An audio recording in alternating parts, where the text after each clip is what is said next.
Ave Maria, cheia de graça, o Senhor é convosco. Bendita sois vós, essas mulheres. Bendito é o fruto do vosso ventre, Jesus. Santa Maria, Mãe de Deus, rogai por nós, pecadores, agora e na hora da nossa morte. Amém. São Padre Pio, intercedei por nós. Olá, caríssimo, paz e bem, Deus abençoe. Sou eu, missionário católico, deficiente visual, Enio Viana. Se você quiser ficar próximo, missionário, me siga pelo Instagram, que vamos colocar na tela a partir de agora, @Enio Viana. Na descrição desse vídeo está nossas redes sociais, onde você pode interagir conosco.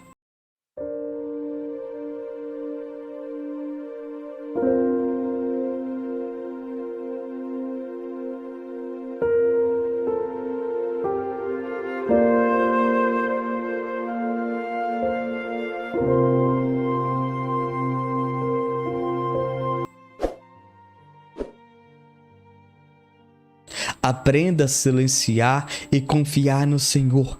Caríssimo, nós vivemos na era da tecnologia. Hoje, todo instante tem luzes, barulhos, imagens. É o tempo todo o nosso olho está vendo, o nosso ouvido está capturando barulhos. E todo instante atrai, nos seduz, nos chama a nossa atenção. Nós vivemos em um tempo que cada vez mais pessoas buscam a nossa atenção. Você vive em um tempo que as pessoas hoje dizem que está sem tempo. Querido, querida, nós estamos chegando em um momento de pessoas muito feridas emocionalmente por falta de contato físico, pois as redes sociais pode unir pessoas distantes, mas tem distanciado pessoas que estavam próximo. Hoje existe casal que não tem mais diálogo. Existe filhos com os pais que não há mais diálogo. Hoje tudo resolve através das redes sociais. Hoje tudo resolve através de uma ligação. Hoje tudo resolve só mandar uma mensagem. E aí que está, querido. Hoje você encontra crianças inquietas, homens e mulheres ansiosos, depressivos, angustiados, triste, desanimado. A gente encontra um número grande de pessoas pensando em suicidar. Você consegue ver um grande número de pessoas pensando em tirar sua própria vida, mutilar o seu próprio corpo.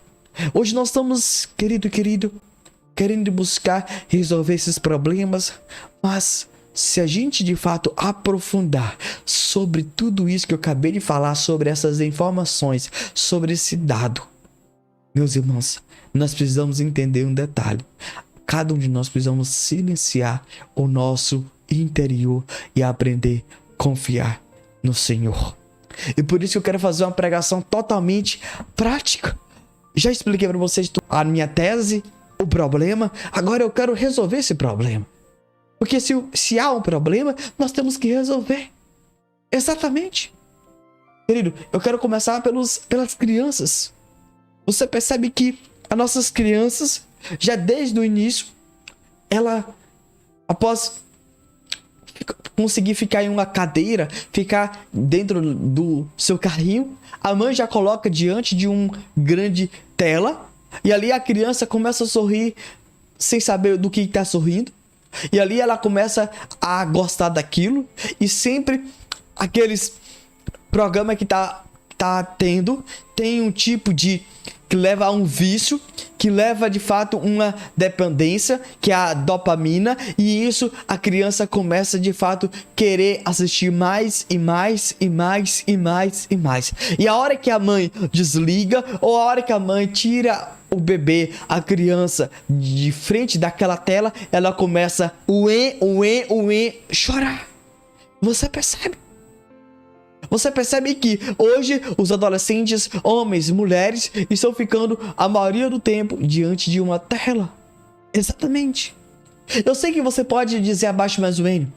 Hoje a gente consegue resolver todos os problemas na palma da nossa mão. Isso ficou muito útil. Sim.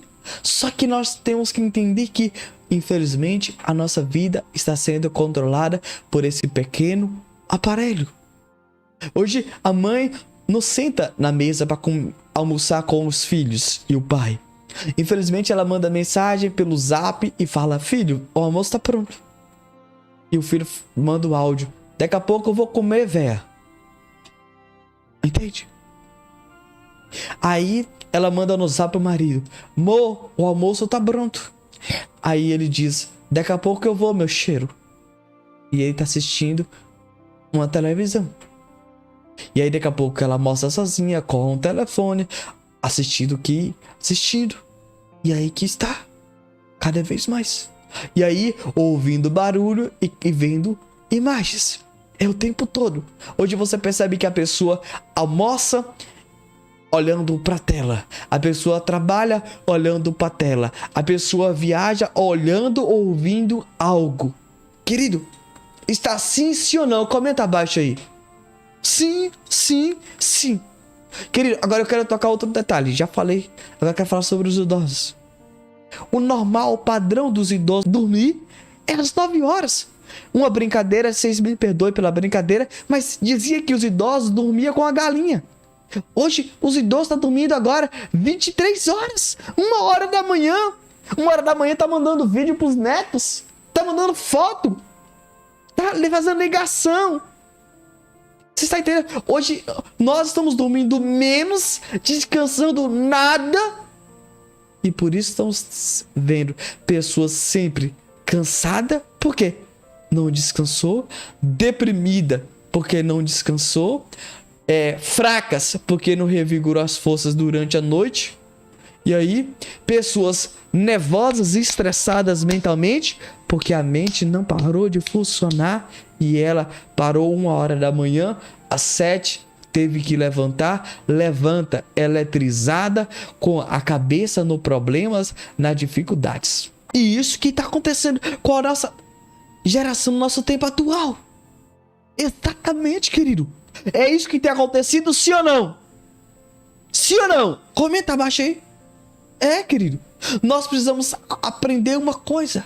Nós, seres humanos, nascemos, fomos feitos para relacionar, para abraçar, para beijar, para pegar na mão, para conversar, para sentir o cheiro, para sentir calor.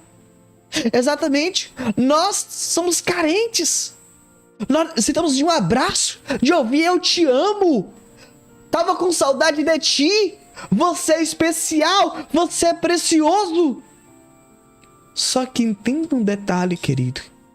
Aquele kkk, aquele res, não é verdadeiro. A gente tem saudade de ouvir no ouvido, de forma auricular, que são gargalhada verdadeira e sincera. Hoje você vê a pessoa falando kkkkkk, res. Será a pergunta, mas será que ela tá rindo mesmo? Porque a gente muitas vezes manda lá kkkkkk, mas a gente não riu não. Você próprio se enganou. Você próprio tá enganando, tá enganado. Porque você não riu, é mentira. Alguém te mandou uma coisa e você disse ali, é uma piada. E ali você foi e mandou kkkk e você tá sério. E a gente tá nessa ilusão. Nós temos que parar de sair da ilusão, querido, e ir para a realidade. Todos nós, querido, especialmente o missionário.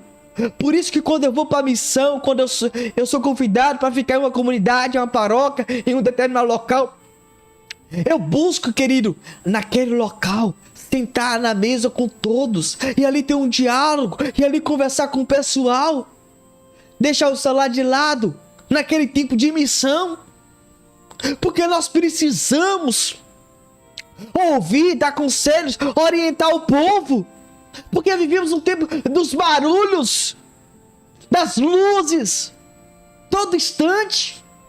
E aí, querido, vamos lá agora para a prática, vamos lá. E aí, a mãe que cozinha, a mãe que faz o alimento, lava a roupa, limpa a casa, ela ouve aquilo lá dizer bem assim: mãe, vé, coroa. E ela tá nervosa porque ela não dormiu tarde, teve que acordar cedo pra fazer café.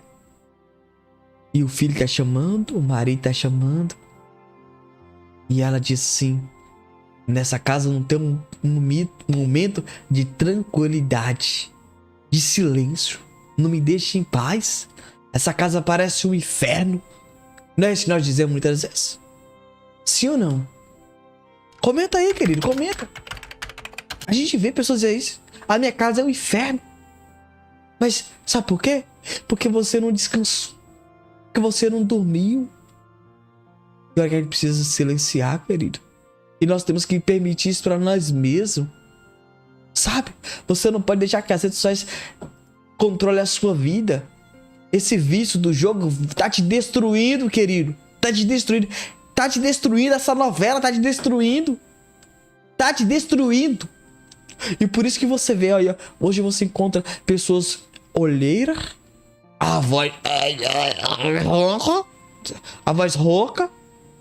Você vê as pessoas cabisbaixas, sem vontade. Ah, eu tô cansado. Eu quero dormir, você pode parar um pouco? Aí a pessoa chega pra mim no rosário. Ah, o seu rosário é muito cedo, 5 horas da manhã. Mas se você dormisse às 9 horas, conta comigo aqui, ó. 9, 22, 23, 1, 2, 3, 4, 5, 6 horas. A gente descansaria. O mínimo é de 6 às 8. Só que o que tá acontecendo? Seu rosário é muito cedo? Será que o rosário é muito cedo? Ou você tá dormindo muito tarde? É o que nós temos que pensar.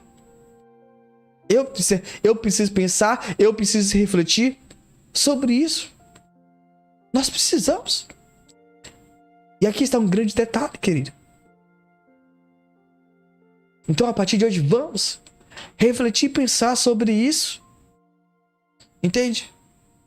E aí a gente, hoje, todo instante, quando a gente tá, eu como missionário, como pregador da palavra, eu que viajo por esse mundo afora, eu tô em um carro, eu tô transitando com alguém, e aí todo o tempo tá... A pessoa abre a porta e fala: tu não me vê aqui não! Você tá cego! Você tá surdo! Briga no trânsito, querido. É o tempo todo. Pessoas barulhentas, não sabem respeitar, não sabem perdoar. Por quê? Dormiu tarde, tá nervoso, tá estressado. É isso, querido. Nós precisamos aprender a silenciar o nosso interior. O nosso corpo pede descanso. Nós precisamos, querido. Nós precisamos de descanso. E aí que tá. Por que os casamentos estão cada vez estão vindo a separação? Por que as mães dizem que não aguentam cuidar do filho, que parece que o filho virou é um capeta? É o filho do demônio. Por isso, querido. Você tem que colocar seu filho para dormir e descansar. Você tem que colocar seu filho... Meu irmão, minha irmã, você tem que sentar com ele e brincar com ele. Fazer ele rir de forma verdadeira. Algo que aconteceu de fato. Você tem que deixar o seu filho entender uma coisa. Ele não pode viciar de telas. Ele tem que viciar... Desculpa o termo que eu vou dizer. É no seu abraço, no seu beijo. É em você, mãe. É em você, pai. Ele tem que viciar estar na sua presença. Entende? O seu filho não tem que chorar para quando você desliga a tela. O seu filho tem que chorar quando você se afasta dele. Quando você coloca ele no berço. Quando você coloca ele no carrinho. Entende?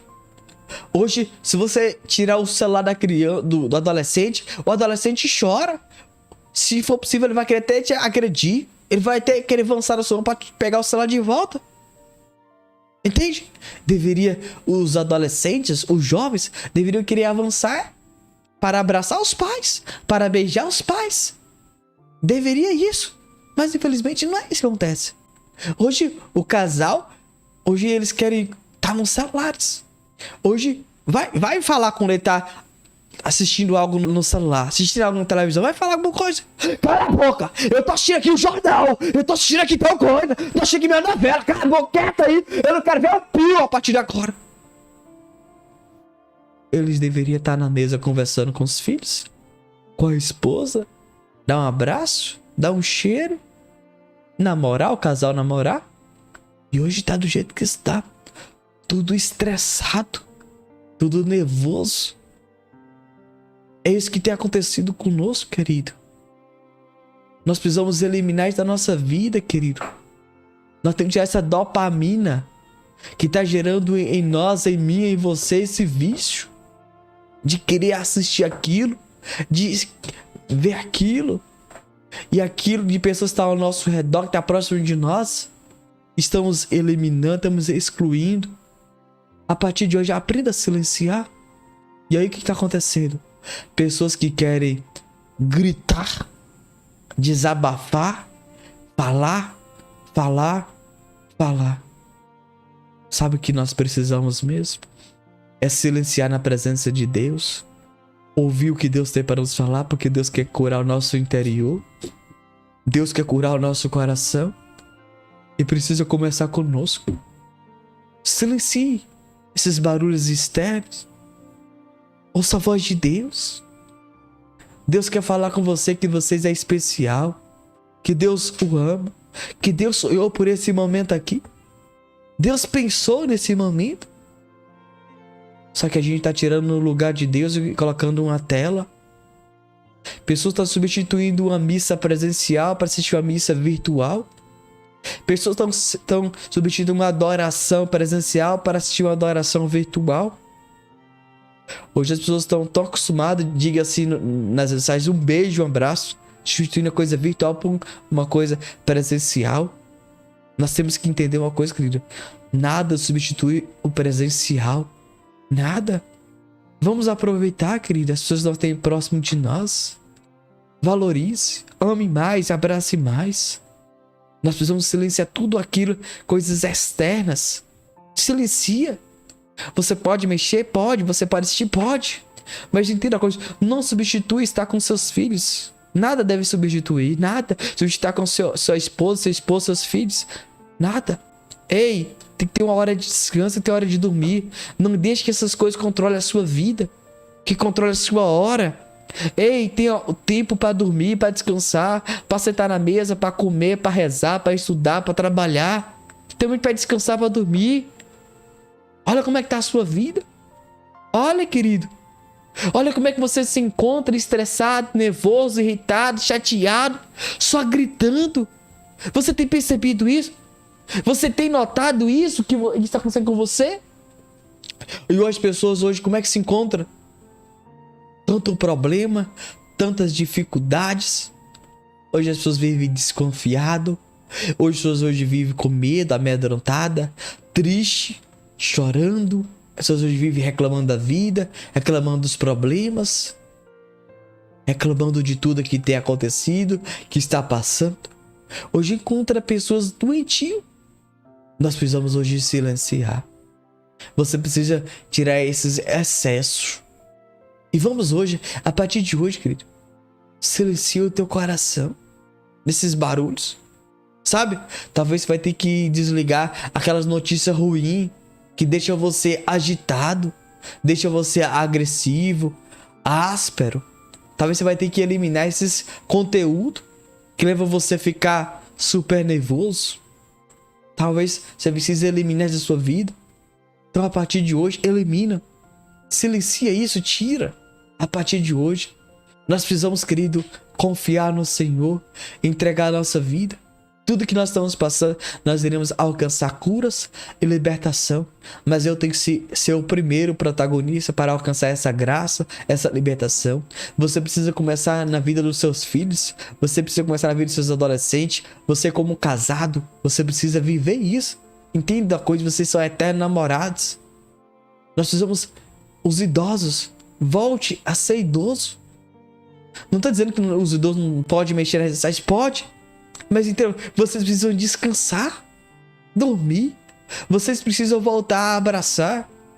Eu lembro que a minha avó gostava que a gente comesse, almoçasse. Hoje, os idosos não têm preocupado com alimentação, com dormir, com descansar. Nós precisamos voltar à essência do amor, à essência do abraço, à essência de olhar nos olhos e dizer, eu te amo. Vem cá, vamos sentar, vamos prosear. As pessoas me dizem que antigamente após a missa ficava muito tempo, conversando.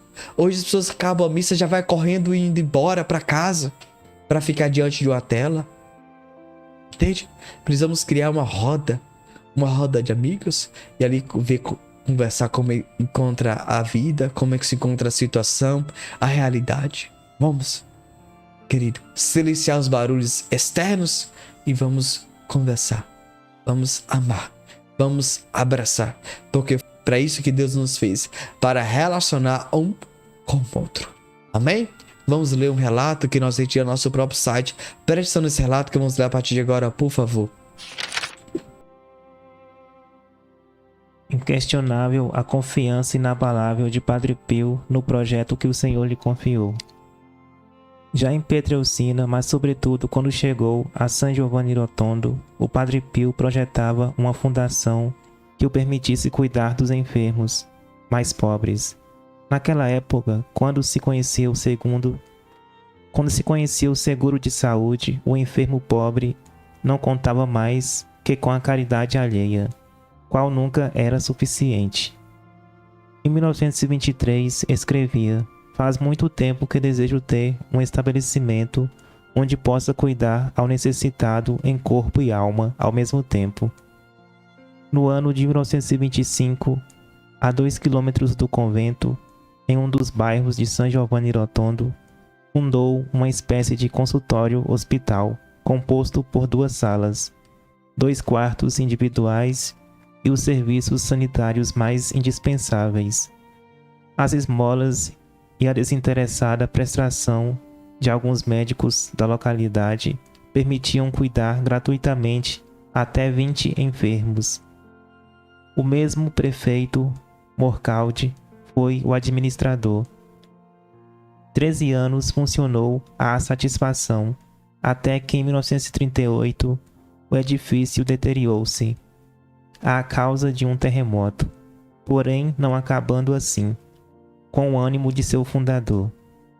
A experiência daqueles anos o fizeram compreender como a medicina encontra ajuda no afeto.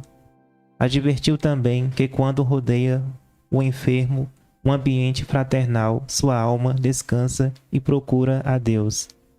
Cumprir bem uma obrigação profissional não é suficiente. Há de cuidar-se ao enfermo como se cuida a um filho. Em 9 de janeiro de 1940, o Padre Pio reuniu-se com vários amigos, dentre os quais encontrava-se o Dr. Sanguinetti, e falou-lhes de seu projeto de fundar um hospital grandioso, que haveria de chamar-se Casa Sollievo della Sofferenza. Ao término da reunião, tirou do bolso uma moeda de ouro, recebida como esmola naquele dia, e a entregou ao Dr. Sanguinetti, dizendo: "Esta é a primeira pedra." Tão logo começaram os contatos com os engenheiros, arquitetos, construtores, médicos, etc. As opiniões em geral eram desapontadoras. Muitos consideravam o projeto um absurdo, quase todos impossível de realizar-se. Para a concretização do que o Padre Pio queria, naquele solo árido e sem água, despovoado e sem caminhos, necessitaria de milhões. O mais difícil era encontrar médicos, cirurgiões, especialistas, enfermeiros que quisessem viver naquele deserto, sem a possibilidade de ter clientela própria, tampouco alojar sua família. Era mais válido não começar que ter de abandonar a empreitada uma vez começada a construção. Em junho do mesmo ano, a Itália entrou na Segunda Guerra Mundial. A mobilização, as batalhas e os bombardeios faziam cada vez mais irrealizável o sonho do Padre Pio. Mas sua confiança em Deus era inquebrável, uma vez que os americanos conquistaram a região e estabeleceram-se com suas bases de comando e bases aéreas. Começaram a visitar ao insólito Frei e muitos católicos lhe faziam quantiosos donativos para as obras de caridade. Em 1942, Brunato, o fiel amigo, seu primeiro convertido, primeiro filho espiritual e primeiro defensor, que estava 10 anos de Paris e havia conseguido lograr uma fortuna, o enviou para começar sua obra. Um donativo significante de 300 milhões de liras, que foi repetindo-se constantemente em importantes quantidades. O dinheiro ia chegando, a riqueza, em nobre missão, pôs-se a serviço dos pobres. Os bancos locais também colocaram-se à disposição para financiamento das obras, mas seus serviços foram sempre rechaçados cortesmente. O Padre Pio tinha outro banco e outra sociedade anônima, que davam-se ao trabalho com todo o financiamento humano. Na lista haviam doações de 1.000 liras, 400 milhões de liras e de 2 liras. Deus vê a quantidade, claro, mas vê acima de tudo o amor pelo qual é impulsionado a doar. Em 5 de outubro de 1946, constitui-se perante o cartório de notas local a pessoa jurídica, Refúgio dos Aflitos, Sollievo della Sofferenza, para atender em nome de Cristo a quantos peçam assistência. Em 16 de abril de 1947, começaram os trabalhos de montagem e terraplanagem. Instalaram-se ali todas as classes de oficinas, geraram ali mesmo a energia elétrica necessária, fizeram a condução de água ao mesmo tempo que prepararam as cisternas para o proveito das águas das chuvas. Mais de 300 homens e especialistas estiveram empregados durante ao longo de 9 anos. Construíram um hospital que, conforme os desejos de seu fundador, é ao mesmo tempo a casa dos pobres e o templo da caridade. O Dr. Sanguinetti foi o homem de confiança, o braço direito do Padre Pio. Com sua fidelidade louvável, sua constância a toda prova, sua retidão exemplar e sua habilidade diplomática, ia resolvendo dificuldades de toda a ordem, ia fazendo frente aos gastos do dia a dia, seguindo pontualmente o conselho do homem de Deus que não deixava contrair dívidas. A Casa Sollievo della Sofferenza é um dos melhores complexos hospitalares do mundo, superior a qualquer das clínicas privadas. Dotada de instalações sanitárias modernas, possui inclusive base para pouso de helicópteros, que combinam, assim, a rapidez com a eficácia no transporte dos feridos, enfermos e acidentados. É esplêndida, cômoda, luxuosa, arquitetonicamente construída como queria seu fundador para Cristo na pessoa dos pobres. A 650 metros de altitude, sua formosa fachada branca eleva a alma, leva a Deus. Prevista para 350 enfermos, abriga mais de 1.000. Possui suas próprias oficinas de carpintaria, encanadores mecânicos e todo o conjunto estrutural de alimentação. Possui laboratório, farmácia, centrais térmicas e elétricas autônomas, central de oxigênio, serviços administrativos, gráficas, cinema e capela. Suas 10 salas de cirurgia estão dotadas dos mais ultramodernos equipamentos. 50 médicos e mais de 300 empregados atendendo ao serviço a qualquer hora do dia ou da noite. Em 5 de maio de 1956 foi a inauguração oficial. Presente estava o cardeal Larcaro, arcebispo de Bolonha, representando a Pio XI. O padre celebrou a Santa Missa ao ar livre para 30.000 pessoas. A partir daquele dia, o realizável sonho do seu fundador estava realizado. Um prodígio mais de sua confiança em Deus. O imenso complexo hospitalar funcionava pela divina providência. Milhões de liras passaram pelas mãos do Padre Pio, sem que este guardasse centavo algum. Tinha as mãos traspassadas, claro. Livro Padre Pio, Tragédia de Fé, página 76.